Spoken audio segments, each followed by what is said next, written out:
we'll start off with, I think it's the big one. Who do you think will win the Euros, Alex? I've gone for a very outlandish one. I've actually gone for the Netherlands.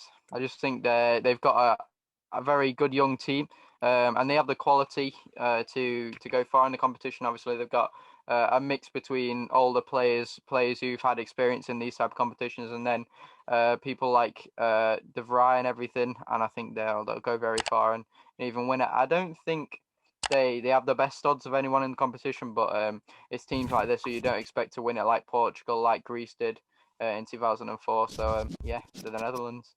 So I'm going to go for England or France. Now, the reason I've Oh, gone for them is because they've both got a very, very good depth in every single position of the team. France, interestingly, every single World Cup and Euros, it seems to be they have a bust up in the team, apart from that 2018 World Cup. And it's already happened this year with Giroud and Mbappe currently this week, which was virtually about him. I believe the crosses weren't coming in, wasn't it, along those lines, Alex? yeah. Giroud wasn't happy with the crosses from Mbappe, and then Mbappe actually called a press conference just for that reason, for moaning at Olivier Giroud. So I think there is tension in the camp. Of course, we won't be able to see it. So I think that's a big factor. England, I think something could come down to the lack of experience with the team. I think overall, you have to be positive in life. So I'm going to go, it's coming home. England are going to win Come it. on. The first ever Euros for England, the victory. I'm going to go for England to win the Euros. Now we'll go on to who will be the player of the tournament. Alex, who's yours? Now, obviously, with the Netherlands winning the competition, I'll have to go for a Netherlands player, and I've also gone for an outlandish one. I'm going for Frankie De Jong. I just think he'll be one of the main powerhouses in that team. Obviously, with the three midfielders they like to play, and I think he'll be one of the star players in their squad if they do end up winning it. Saw in a magazine that the way that Frankie de Jong actually plays for the Netherlands, and apparently he's in sort of a quarterback role with the two centre mids, you could say, in the 4-3-3 formation, going more attacking and sort of making a front five, with the wingers and attacker as the three. And I believe he plays a sort of a quarterback position of pinging the balls over to the wings and through the middle to Memphis Depay. So that's something deadly to watch out for, and I can see why you've chosen him there.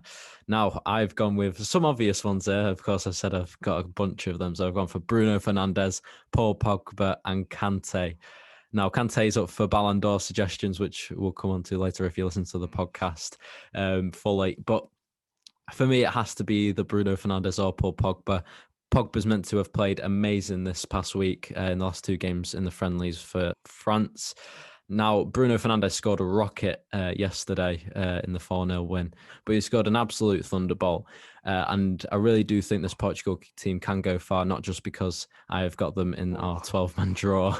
Now, I'm going to go with Bruno Fernandes. I think this Portugal team's too good, and especially with him in it, the supply to Cristiano Ronaldo will be unbelievable. So I've gone with Bruno Fernandes as my player of the tournament. Now, going from a known player to an unknown player of shock of the tournament, I've got a couple listed here. Alex, who have you got? So I actually had two on my list. One was Harry Wilson, and the other one was Nikola Vlasic, former Everton attacking midfielder. But I have gone with Harry Wilson, the Wales. I wouldn't say youngster anymore. I think he's 24, being at Cardiff. But he has played amazing this season. I think if we play him in a more central role, like in the midfield, then he's definitely able to show his quality. And if he can play those balls to Gareth Bale and either Rabbi Matondo or James on the wing, then we could have a very damaging attack force. Yeah, and of course he is deadly off set pieces as well, isn't he? So Yeah, that's definitely. another thing to watch out for. Now, If Gareth Bale doesn't take him. Yeah, of course. Of what he did to Slovakia and England in the last Euros, we could see that again, but we'll wait and see for that.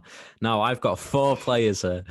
Now, it's quite hard to pick between them. I think one of them I'm going to leave out straight away. So I've got Pedri of Spain, Italy's Nico Bareille, Gravenberch from the Netherlands, and Isak from Sweden, who plays for Real Sociedad. Now I'm going to leave out Isak, I think. I don't think he will be as good as the three others. Pedri, of course, he played for UD Las Palmas last year. He's made it to Barcelona, or the year before, sorry. He's made it for Barcelona. Apparently, he's meant to have done very well considering he is only 17, 18. Nico Bareille, he started his career, I think, at Calgary. So he's got a bit of experience there. Had a great season at Inter Milan. And he sort of plays in the same position. The position that he's being asked to play in Italy for the national team, he's playing in it in that Inter Milan team who've won the Serie A this season. So that helps him because he just slots in there usually. So we could expect a lot from him. And then, of course, Gravenberch from the Netherlands and Ajax, a deadly, deadly youngster. Reminds me a bit of a Paul Pogba in a way that how he's so tall and his physique and how he plays.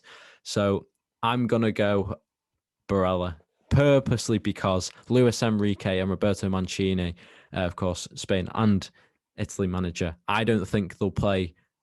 Sorry, the Netherlands as well. Sorry, I forgot to say. I don't think they'll play Gravenberch and Pedri in the normal systems that they do because Pedri can play in a number of positions. We know that, but I think he's better centrally.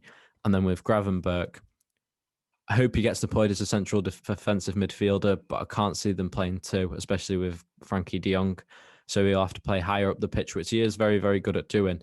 But I just think Nico Bareille is just too good for him to slot into the team straight away, into the Italy team, playing the same position, same tactics, everything's that's the same of him. So yeah, I'm going to go with Nico Bareille.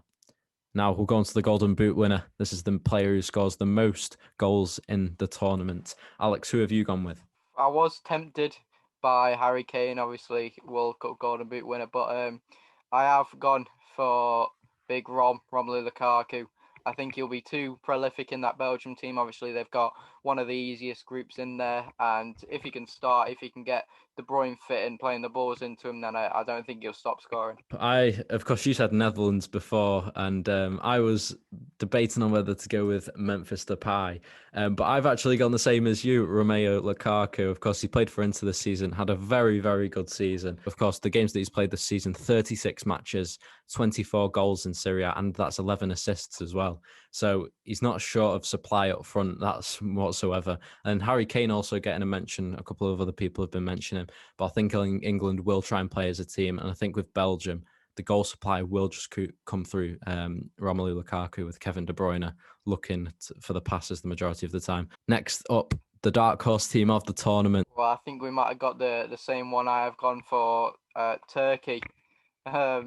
They've got I feel like their quality players are all peaking at the right time. Like Soyuncu, Kabak, Selik, Yakoslu, who's been at West Brom this season.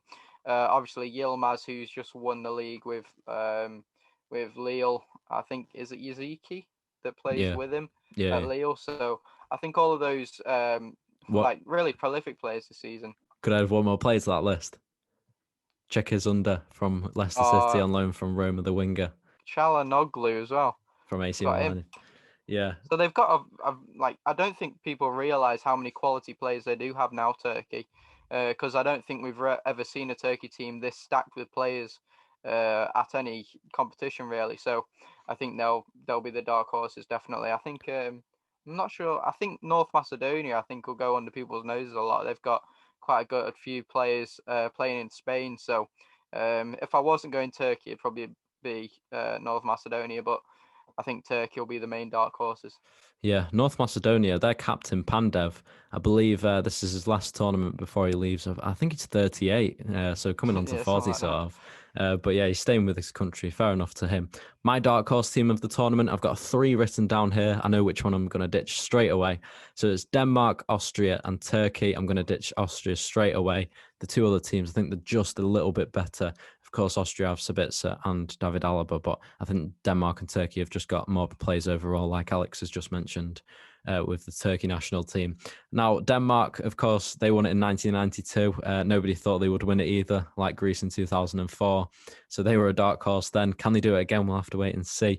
But it's either Denmark or Turkey. Christian Eriksen, they've got Jensen from Brentford. They've got Yusuf Poulsen, Kasper Schmeichel, son of Peter, who won it the Euros as well. Højbjerg from Spurs. They've got great players as well as Turkey. I'm going to go with Turkey. I think just nobody knows what they're about, and fair enough, because no one watches Turkey, and you don't really see the players that often doing well. But with this set of players, this could be very, very special, and I think they will be the dark horse team of the tournament. Now we're going to the dark horse team, to the failure team of the tournament. Who have you gone with, Alex? I don't think you're gonna like this one. Don't say. I didn't really have another team, but I don't know why it just came to me. I've gone for Portugal, actually. They are in the group of death, and I think the only reason I've gone for Portugal is I don't see them beating France or Germany, who are both in their group. So even if they do finish third, if they get 3 points, there's no guarantee that they're getting out of the group. And even if they do, I think if England win the group, I think they'll be playing them. So I'd like to fancy England in that game. So I just don't see it really going well for them. And obviously they do have a lot of class players, Ruben Dias, Bruno Fernandes, but I don't know. I just don't really see it clicking in the Euros. I think give them 1 or 2 more years and they'll become a very good team. But yeah, it's just for me, I don't really see it clicking. So yeah, I think they're all in the prime at the moment, and they've got stuff to do, and they could do what they did in 2016 and win it, but this time not as the underdogs. But yeah, I've not come with them to win it, of course. But I hope they do, because I'll get £12 out of it, so I'm not complaining. My failure of the team of the tournament, I don't think you're going to like this either, Alex. Netherlands or Germany? I think that group of death, Germany, like you just said with Portugal, will be very, very hard to get out of. And like you said, 3 points isn't even guaranteed a spot. They'll have to go through a playoff qualifier sort of bit to get to the round of 16. So with this Germany players, I think it's sort of the last dance in a way. With, like you said before, Mats Hummels, Thomas Muller, all these older sort of players coming back into the fold. I think this is the last dance, and Joachim Löw's brought them in just because they've been highlights of his career, and he wants to include them, which is fair enough. But yeah, I don't think no one expects anything from. Well, I think people do expect things from Germany, but I don't think the German fans do with this certain specific players. So yeah, Germany probably my team. That would be the failure team. I would have gone with the Netherlands, but I just think all the points that you made there was very, very valid, and they've got Malin as well, who looks very up and coming with Memphis Depay up front, and Bergwijn of Spurs. So yeah, they're very deadly up front as well as sort of Germany with Gnabry. But yeah, I think Germany will be the failure of the tournament. And last but not least, the Golden Glove of the tournament, keeper who's kept the most clean sheets across the whole of the tournament. Who are you going for, Alex? Well, I don't think it's really outlandish, but I don't think it's what most people will say. But purely because he's got an easy group and I don't see many teams scoring against him, I have gone for the Belgian goalkeeper, Thibaut Courtois. Just because you did say before about the defence and it being not so good, so do you reckon he will be called into action a bit more than people think he will? Yeah, he'll definitely be called into action, but as you've seen, while he was at Chelsea and at the later stages, while he's been at Real Madrid, he is still a world-class goalkeeper, and I think he has the capabilities to keep 3 clean sheets. And if 3 clean sheets in the group stage is enough to get the Golden Gloves, then I think he'll be able to do it. Now I've gone with Donnarumma from who did you say? Sorry, Jordan Pickford. No, I've gone with Donnarumma. I think this Italy team, especially under Mancini, all the City fans will know when Mancini gets a goal, like a lot of other Italian managers, they get a goal and they sit back. Classic Italy there, really. They'll stay in the nice 5 at the back, of course, 3 when they're attacking. And I think Donnarumma won't be called as much into action as we would think, like a Courtois, I don't think. And I think they'll be very compact. They get that goal and nothing will be asked of him, really. And the defence and the midfield will do all the job in front of him. So yeah.